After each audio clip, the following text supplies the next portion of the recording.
All right, we're going. All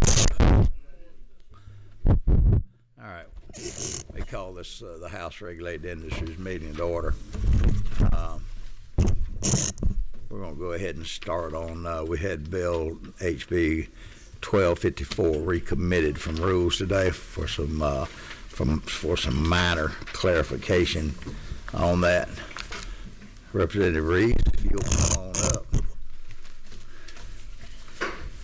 Feel lucky you got some of the nicest ladies over at the Capitol that's working with you on this stuff. We'll get you out of the way quick so they can get on back about more serious work. Thank you, Chairman Powell. I appreciate it. Chairman Powell and members of the Regulated Industries Committee, I present to you LC 560638S, substitute to House Bill 1254. This makes 9 relatively minor changes to this bill in response to some communications that Governor Kemp's office, Amy Dorman, had with cemeterians and with geologists after this bill passed out of committee the other day. So we're continuing to communicate on this bill.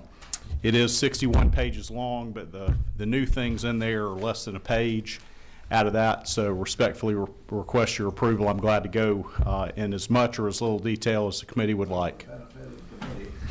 Would you go ahead and start? Thank you.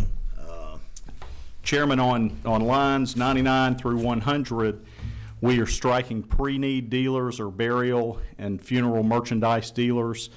On line 362, we are striking cemetery owner. On lines 804 to 805, we're adding and is enacted to safeguard life, health, and property to promote public welfare. On line 835, we are replacing 46 with 43. On line 836, we're replacing may with shall. On line 839, we are striking as he or she deems appropriate. On line 852, we're replacing professional registered geologist with registered professional geologist. On lines 882 to 883, we are striking which has been approved by the Secretary of State. On lines 883 to 884, we are adding or higher. And we are also adding or a comparable earth or environmental science or engineering focused discipline. Again, this is regulatory reform following up on House Bill 579 last year, the Professional Licensing Reform Study Committee, which has accelerated licensing grant and renewal times by the Secretary of State, and we studied this an additional year to make these areas more efficient as well. Got a couple of questions, and first I want to ask our counsel, did you draft the amendments? Yes. And are all of these in the appropriate spots? Absolutely. All right. Number 26, that would be Chairman DeLoach.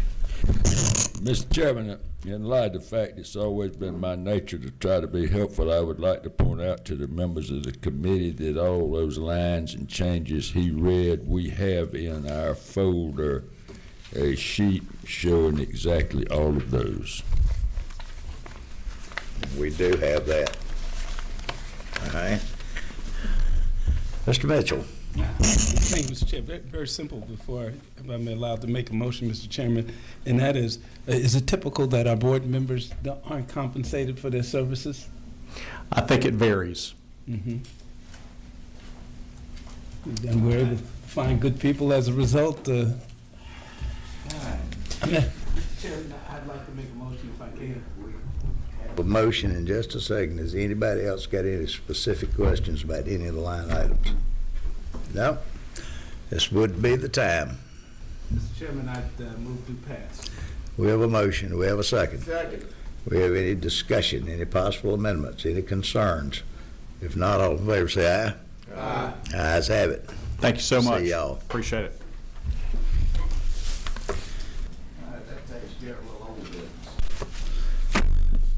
New business at hand. Representative Chastain, if you would, come on down.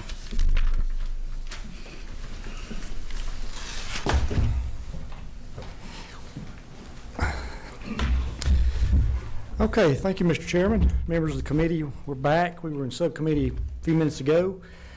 We do have a sub, LC 560641S, recommendation of Ledge Council when we were presenting earlier in subcommittee. and that deals with line 266. And talking about probate courts, and on page 12, we added a section, 119 at the bottom, 219, and then the 294 to 303, explaining a little bit more about probate courts, and it shores up the probate court authority. And that was recommendation of Ledge Council to put that in as a sub. The rest of the bill, Mr. Chairman, really is it's an agency bill from the insurance commissioner, and it's been several years since anything has been done on the fire safety side of the commissioner's office. So this has some cleanup language and a few more things that I'll go over real briefly. One, it creates a deputy commissioner of the safety fire. I always say fire safety, I don't know why, but the safety fire position in the agency. It establishes a consistent process for hearings across the agency when someone wishes to appeal a decision by the office. It kind of clarifies that a little bit, how that hearing goes from the commissioner. And if the decision is upheld, they can petition that in review to the Superior Court of Fulton County. It enhances fire fatality investigation. We've had a couple of issues in Georgia where evidence or maybe even a body was moved before the state fire marshal's office could get there. So this kind of just makes a recommendation for that. And it also modernizes the fees and fines for the smoke detectors in manufactured housing. And we talked to the manufactured housing folks earlier. They're fine with that. No opposition with that part of it. It also it's been endorsed by the Georgia Firefighters Association as well. Right. That's mainly the bill. All right, number 23. Thank you, Mr. Chairman. I just have a question, and I'm probably wrong, but which is normal because Chairman McDonald says I'm pretty dumb. So 258, that reads kind of weird, or maybe I'm just missing that. A misdemeanor shall be punished by imprisonment for not more than 12 months by a fine of not more than $1,000 per violation, or both. Is that correct, or?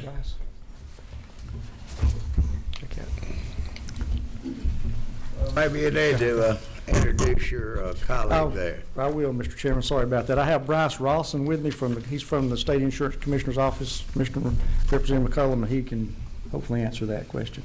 I'll do my best. Again, Bryce Rawson, Director of Legislative Affairs for the Insurance and Safety Fire Commissioner's Office. To that end, I think I would have to defer to Legislative Counsel on the wording of that manner. If I may, Chairman. Yes. That's a pretty standard wording for Okay. a misdemeanor offense, yes. Well, I was just curious, is it, so you get, shall be punished by imprisonment for not more than 12 months? You have a maximum of 12 months in custody or $1,000 and $1,000 fine, or both. So it says by instead of and, or I'm just, It's just listing Okay. by imprisonment, by a fine, Okay. or both. all right. All right, thank you.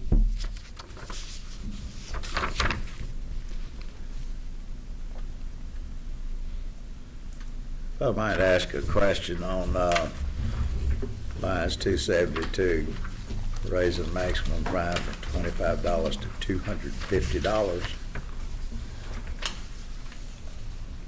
Tell us about that. What dwellings are you talking about?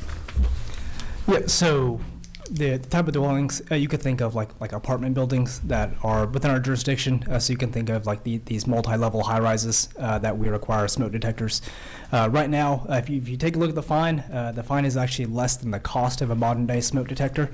So we're making sure that when our folks have to go out and actually take a look and make sure that these buildings have the required smoke detectors by the state minimum fire safety standards, that we're not being brought out just for quality control, that we're also being brought out to actually enforce the law.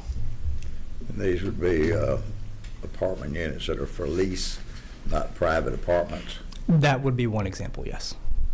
Is that correct?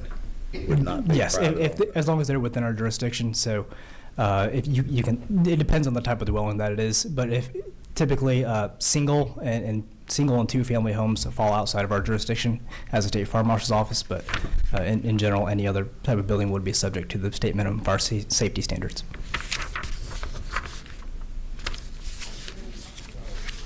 All right, any other question? Well, we've got some new members that have arrived now. Yeah. Gentlemen, if y'all would take a look at HB 1385, it's by substitute. Looks like it's increasing the authority over the insurance commissioner substantially on fire.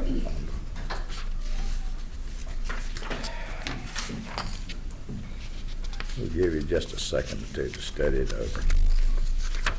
Apologize. You said 1385? Got it. Yeah, you need one? Yeah, I got it.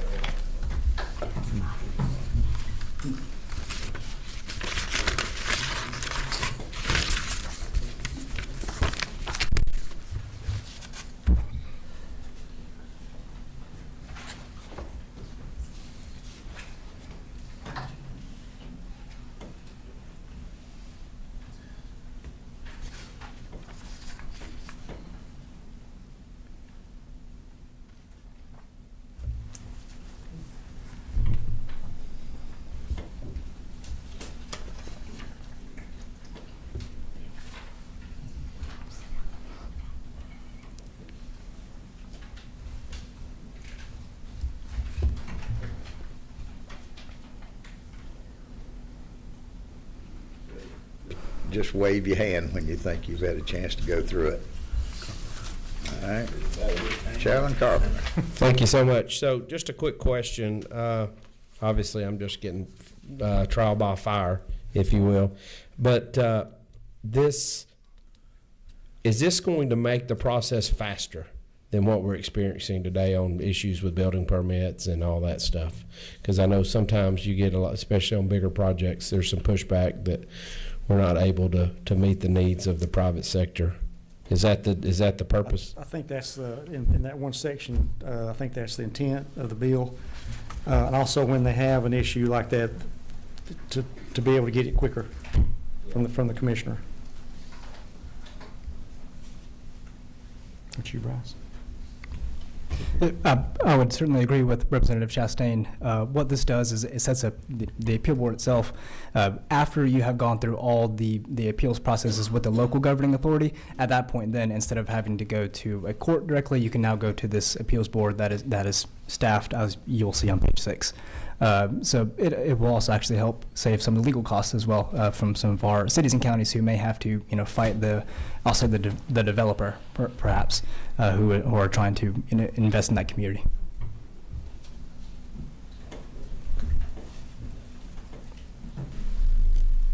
I'm just looking on the appeals process. Is this going through OSHA or is this one of your own hearing panels? Just the hearing authority in general, sir? Yeah, is this going through the Office of Administrative Hearings, or does this go through the insurance? Do y'all have a hearing panel set up within the department, or does this go through OSHA? We do have a hearings process, yes, sir. So what we're doing is aligning it with our standards hearing process, where if you are aggrieved by an action of our office or believe you are, at that point you can appeal to the commissioner, and then following an appeal to the commissioner, if the agency's decision is upheld, then you'll go to the Superior Court of Fulton County. All right. Mr. McDonald. Thank you, Mr. Chairman. You're on topic of what my question is. Looking at that appeals process, you're moving it from 15 days to 10. I think that's one, why, but. So it aligns it with how we do it in general with our insurance code as well. And of course, that does not get around the period where we have to actually publicize in general. So usually we standard practice is about 30 days where we give notice to the public. So we publish it on our website, let them know that we are going to have a hearing. These are the rules and regs that we are proposing to change. Would you have any problem leaving it at 15 for the consumer? No, sir. No problem at all. Okay.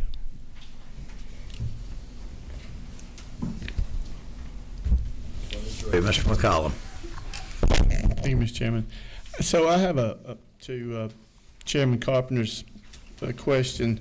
How far behind are the fire marshals inspecting buildings? And then the follow-up as well, the fire marshal, it doesn't inspect elevators. I know I've had some issues of how far the state is behind with elevators. I mean, and they won't let you use the commissioner won't let you use an outside entity to inspect your elevator. That's not addressed in here at all, is it? You actually can use a third party that is approved by our office. You can use those companies to do the elevator inspections themselves, but the placard that is issued on elevators has to be signed off by a member of the State Fire Marshal's office. So is this how is this gonna help getting elevators inspected in Georgia faster? Is this, it doesn't seem like this is gonna help. So I will say this, last year, the General Assembly, they did give us appropriations for about 45 new positions in our fire safety division, or safety fire, and part of that did include a number of inspectors for our elevator inspections, or EBA, elevators, boilers, and amusements. And I will say we have caught up as much as we can with those folks. So before those positions were implemented, we were sitting roughly at about 50% inspections completed for elevators in the state of Georgia. Right now, we're looking at upwards of 90% of elevator inspections to be completed just by the hiring those new inspectors. So there's nothing in this bill that directly deals with increasing the efficiency of our office in terms of inspecting elevators, but hiring the positions has done a great job. And we are very thankful for the General Assembly for their help in that manner. Follow up, Mr. Chairman. So, help me, so the elevator companies that y'all recommend, are they not bonded, or they not capable of inspecting the elevator and doing their certificate? And then you can't hire a third party if you're a company and you need an inspection and the fire marshals can't get to you. I'm asking, can you?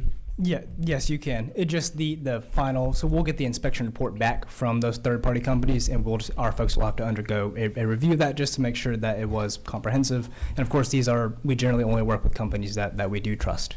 So I won't say them today, but you probably know their names if you know anything about elevator companies. Okay, thank you. Thank you so much. So would the author be amendable? I have heartburn with line 107 on Superior Court of Fulton County if I've got an issue. No offense if you're from Fulton County. I know they get backlogged. So to shove this into Fulton County can be, I don't know if before were these handled locally in Superior Court within the jurisdiction that you're in, or what you're slicing out is the Superior Court. Now it's saying you got to go to Fulton County to deal with this. I probably have a little bit of heartburn on that, and then I also have a heartburn, and I'm sure I'm not the only one, on the taking out the APA stuff on the back couple of pages. I'd say somebody else who just passed the APA bill would have heartburn, but I don't want to speak for him. Just some thoughts. So are you amendable to, I know you struck that line out for a reason, but just as someone not from Fulton County, the last thing I'd want to do is drive to Fulton County and have to address an issue. At the outset, sir, our position would likely not match what you presented. I think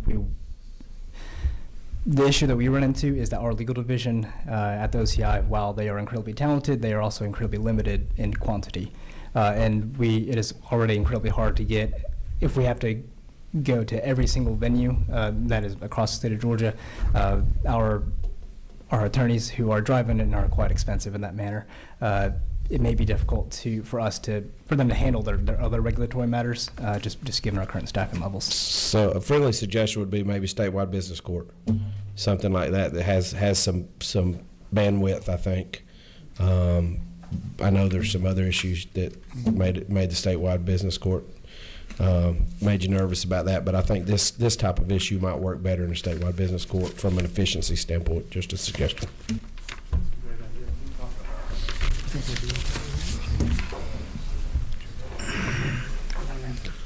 All right.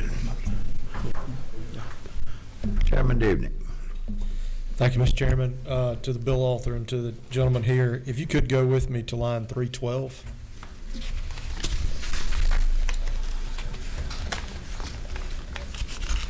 Page 13.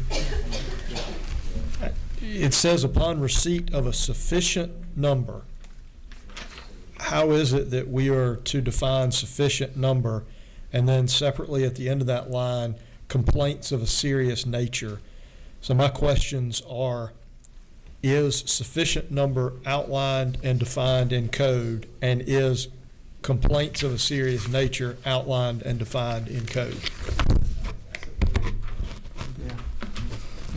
312. Okay. To the best of my knowledge, they are likely not defined in code. No, sir. Thank you, Mr. Chairman. All right, do we have any other questions? Well, we do have one. We were just discussing on lines 106 and 107, and this is for Legislative Council.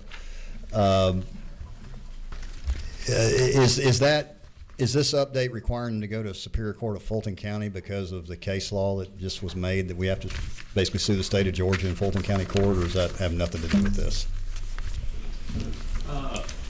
I don't believe that that's the basis for this, but I didn't do this drafting, but that doesn't seem to be the case now. Okay. This is a convenience, it seems. Ms. Draper.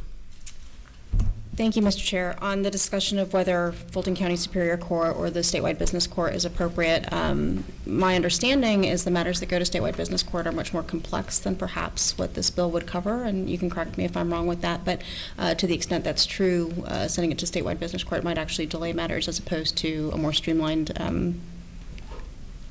sending it to Superior Court, where they deal with these kinds of issues.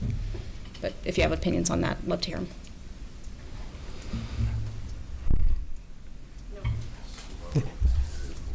All right.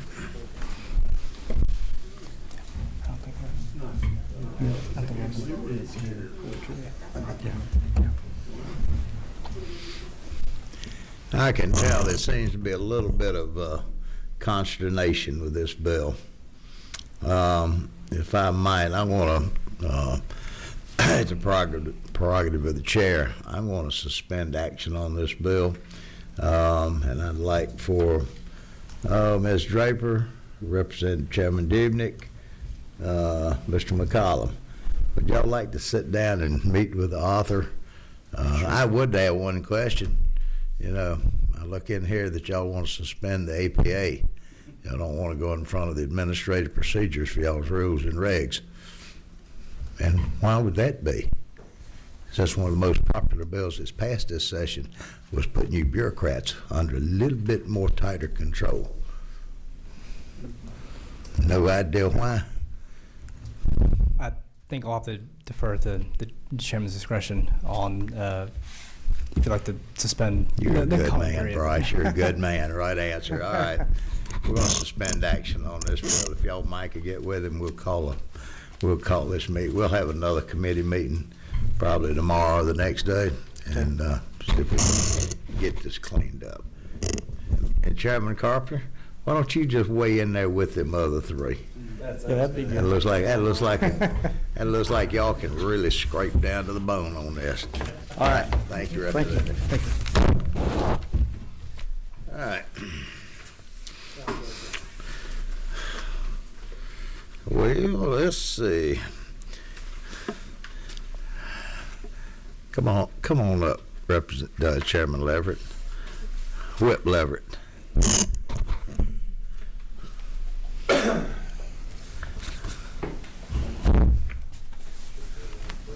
We have in front of it, I believe, as a substitute that you've submitted, Yes, Mr. Chairman. LC 60331S. That's correct, Mr. All Chairman. right. So, Mr. Chairman, this is House Bill 1446, and the chairman recited the LC number of the substitute accurately. This is a substitute that I drafted to try to address some concerns that were presented to me last week. So the bill is the result of some discussions I've had with EMS, public EMS directors in my district and throughout the state over the last few years. The bill would create a council or a board that would be appointed by the governor that would be in charge of everything that the state EMS office and the Department of Public Health currently does. It would be a rulemaking body. It could issue regulations. It would be subject, Mr. Chairman, to the Administrative Procedures Act. It would fulfill all the functions that the office in DPH currently does. And then presumably the staff that currently populates that office would move under this board or council. And then that council would be administratively assigned to DCH. The reason for that move, I think, is just I think many in the EMS community don't really feel like DPH is a great fit, and I think even DPH might feel that way at times. It doesn't really fit as well within some of the primary functions of DPH. We think DCH is a better fit, and DCH has some familiarity with EMS already because they do process payments to EMS. So that is the gist of the bill. Now, it takes a lot of pages to do that because we, first of all, have to create the body. We have to create the structure of that body, provide for gubernatorial appointment, and then have to transfer all existing powers, privileges, contracts, duties, obligations of the state office of EMS into the council, and then provide sort of for a transition period while the council is being formed. I believe under the current bill, the council wouldn't become effective till the end of I believe it's the end of 27, to give time to appoint the body and then provide for transition. And then the remainder of the bill is basically taking existing sections that are already in the code in the EMS chapter of Title 31, which is a Department of Public Health chapter, and move that into a Department of Community Health chapter with changes that are appropriate to reflect that the council is now the entity that's going to be serving functions that the Department of Public Health used to serve. And then we've also added some provisions in there on appeals. I think we do provide for appeal. Well, we don't go to Fulton Superior. We go to the Superior Court of the county where the sort of the controversy or dispute arose. But the bill is not intended to impact any additional substantive changes. We felt like we were changing enough by changing the structure of the way EMS is regulated right now. We're trying to preserve a lot of the rest of the statute, even though it's shown as new code sections. A lot of that are existing code sections just renumbered and moved around. And we did try to move the other functions of the EMS office to the council, like designation of trauma centers. We're leaving the Trauma Commission with DPH, but the designation of the trauma centers would follow the council, and some other functions you can see through there as well. So that is the bill. I think it is a bill, at least that I know there's a pretty broad consensus among public EMS offices that this would be a good move for everybody. I mean, it'd be good for DPH and good for EMS. I don't know if it's good for DCH, but it's good for everyone else, I think. And I should say, in all fairness, DCH has expressed some concern to me about taking this on this year, and I have indicated to them I don't know for sure if we're going to make it to the floor. We're going to try, but that may take care of itself. But I felt like I should say that in all fairness to them. We're looking to see if it's got an implementation date. July 1st to 27. It's got about a year. I think that's when the 2 years. The portion of the code providing for the appointment of the body of the council would be effective, but then it wouldn't sort of go live in the sense that it would take on the duties until January 1, 28. That's my recollection of the way we structured it. Mr. McCollum. Thank you, Mr. Chairman. Is it not true that now a lot of the grants, and I'm not sure, I just heard this, a lot of the grants aren't being taken advantage of because the department's a little bit busy or not focused? Yeah, and I don't know what the cause is, but there is, at least I have heard from a number of EMS officials that they feel like a lot of opportunities are being missed. thank you for this bill, being retired EMS fire, so this is a great bill. Thank you. All right. Chairman Carpenter. Yeah, I was just catching up. Looks like there's some clarification, a switch to kind of a nationally recognized course on defibrillators. Any What comments section, on that? what line are you referring to? Around the 880. Looks like 877 through 880 or something. It appears we're basically, because you're getting rid of the rules and regs of the Department of Public Health, that we're focusing on nationally recognized. Well, nationally recognized course. is in current code. That's already there. We're just changing healthcare provider, professional, to healthcare provider or professional. So the change is largely just one of nomenclature. But I got you. Yeah, just underneath that, go to 882. Course which include, that's correct. Okay, I mean, I don't have a problem with it. I just was interesting. Yeah, I believe, again, that is just to, the intention there was just, trying to think of that.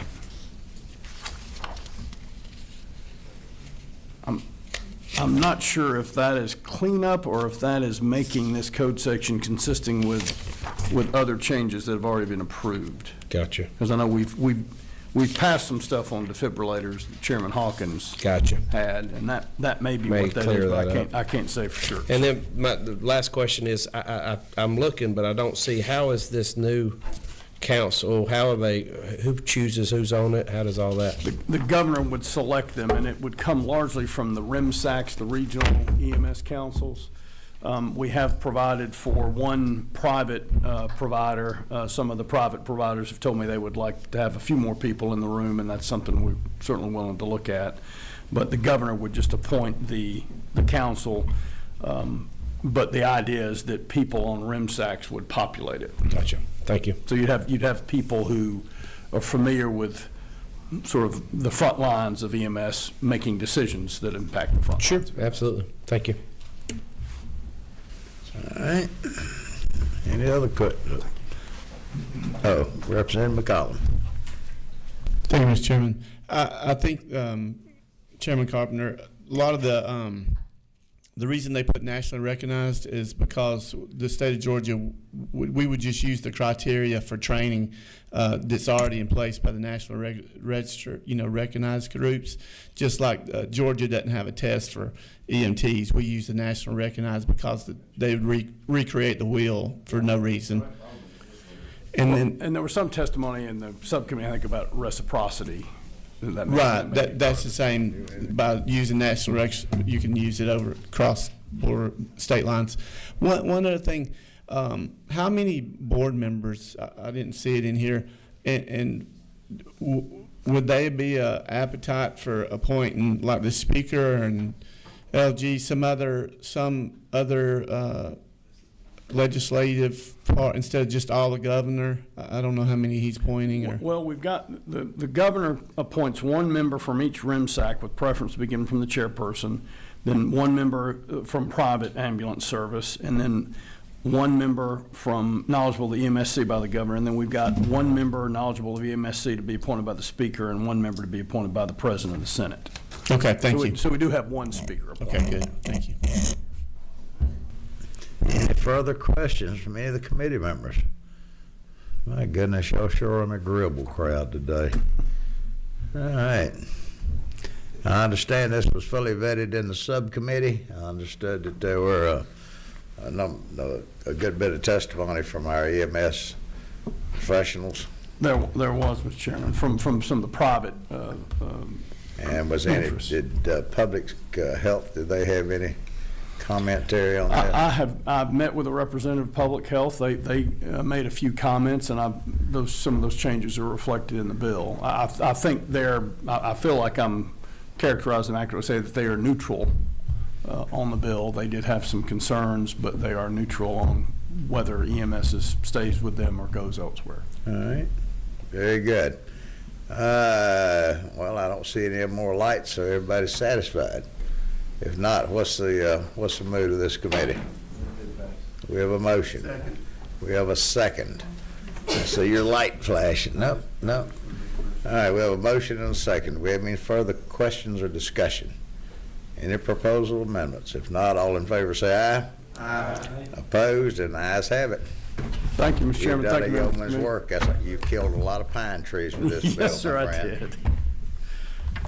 I noticed you got all these letters of support, but you didn't get Hart and Franklin and Madison over there, will you? Well, I did have one from Madison. I think I got it to Jan a little late. So. All right. We thank you. All right, we have one last bill. And this bill would be 1428 by Chairman McDonald. Or you can do it from your desk if you want to.